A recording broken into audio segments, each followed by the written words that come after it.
मुख्यमंत्री पुष्कर सिंह धामी ने मंगलवार को करीब 85 करोड़ की परियोजनाओं का शिलान्यास और लोकार्पण किया। इस दौरान उनके साथ केंद्रीय शिक्षा मंत्री धर्मेंद्र प्रधान मौजूद रहे। प्रदेश में शिक्षा की व्यवस्था को सुधारने और शिक्षा विभाग के कार्य को तेज करने के लिए केंद्र और राज्य सरकार मिले जुले प्रयास कर रही है। उसी कड़ी में उधम सिंह नगर, पौड़ी और चंपावत में नेताजी सुभाष चंद्र बोस आवासीय छात्रावास के भवन निर्माण के लिए शिलान्यास किया गया।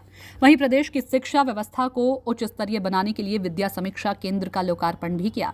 केंद्र सरकार के सहयोग से चलाए जा रहे पीएम श्री योजना के अंतर्गत भारत सरकार के द्वारा स्वीकृत 141 विद्यालय का उद्घाटन किया गया, जिसकी लागत 72 करोड़ 91 लाख रुपए का शुभारंभ किया गया।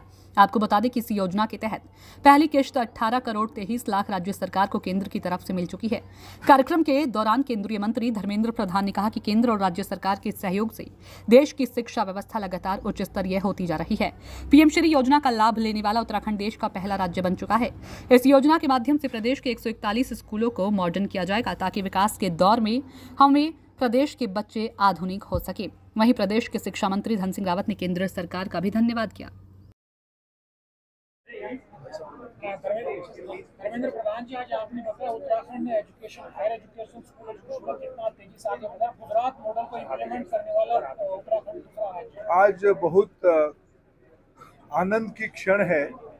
राष्ट्रीय शिक्षा नीति को इम्प्लीमेंट करने में उत्तराखंड कई मामलों में देश की अग्रणी राज्यों में है। विद्या समीक्षा केंद्र, इसकी कल्पना जब प्रधानमंत्री नरेंद्र मोदी जी मुख्यमंत्री थे, तब उन्होंने गुजरात की स्कूली शिक्षा को ठीक प्रबंध करने के लिए कल्पना की थी। बाद में वहाँ उनको उसने बनाया, लेकिन एनईपी इम्प्लीमेंट करने के बाद उत्तराखंड पहला राज्य है जिसका आज हमने लोकार्पण किया। प्रदेश में 22,000 से कुछ अधिक स्कूल है, उसमें लगभग 23.5 लाख बच्चे पढ़ते हैं। 1,22,000 शिक्षक हैं। उनकी पढ़ाई, उनकी गुणवत्ता, उनकी उपस्थिति, उनकी स्वास्थ्य की जानकारी, उनकी असेसमेंट, उनको ई लर्निंग की व्यवस्था से जोड़ना, उनके लिए स्कॉलरशिप पोर्टल, एक होलिस्टिक तथ्य आधारित डाटा ड्रिवेन गवर्नेंस मॉडल आज उत्तराखंड देश के सामने रखा है। दूसरी ओर प्रधानमंत्री की अगुवाई में पीएम श्री स्कूल एनईपी की सारे बातों को क्रियान्वयन करने के लिए कल्पना की गई है। उसको भी उत्तराखंड आज 141 स्कूलों में शुभारंभ किया है। कुछ सुभाष चंद्र बोस योजना में हॉस्टल भी किया गया है। राष्ट्रीय शिक्षा नीति में देश में नौजवानों के अंदर अनुसंधान बढ़े, उसमें नया सृजन हो, नवाचार हो, उसके लिए R&D को बढ़ावा देने के लिए नेशनल रिसर्च फाउंडेशन की कल्पना की। अभी पिछले सत्र में पार्लियामेंट में उसके लिए हमने योजना बनाई। उत्तराखंड उसको इम्प्लीमेंटेशन करना शुरू कर दिया है। आज मैं मुख्यमंत्री जी को धन्यवाद दूंगा। उन्होंने राज्य की बजट से रिसर्च फंड करके कल्पना करके राज्य में नागरिकों की आवश्यकता को ध्यान में रखते हुए यहाँ की एकेडमिया रिसर्च करे, विद्यार्थी रिसर्च करे, इसके लिए काम किया है। उत्तराखंड में लगभग 30 लाख विद्यार्थी है। यह आबादी का 1/4 है।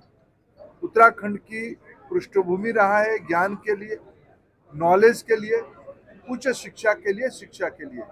21वीं सदी की जो नई कल्पना की जा रही है, ज्ञान आधारित समाज में हमारे देश में उत्तराखंड अपने स्थान को, सिरमौर स्थान को बरकरार रखेगा। इसके लिए लोकप्रिय मुख्यमंत्री धामी जी और कर्मठ शिक्षा मंत्री धन सिंह रावत जी मोदी जी की कल्पना को जमीन पे उतार रहे हैं। मैं उन दोनों को आज बधाई देता हूं। विशेष करके धामी जी की लगाव शिक्षा के प्रति निश्चित रूप में इसका दूरगामी परिणाम रहेगा।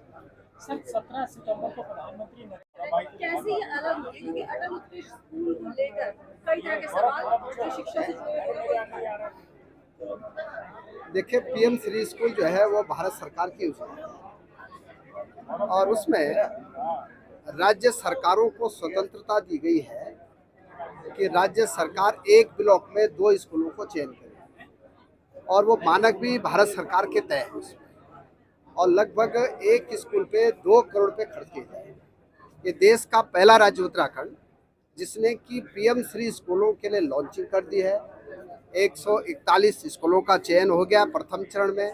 लगभग 150 करोड़ रुपया हमको मिल भी चुका है। प्रथम किस्त हमको 72 करोड़ रुपये मिल गई है और इससे शिक्षा की गुणवत्ता पे बहुत ध्यान दिया है।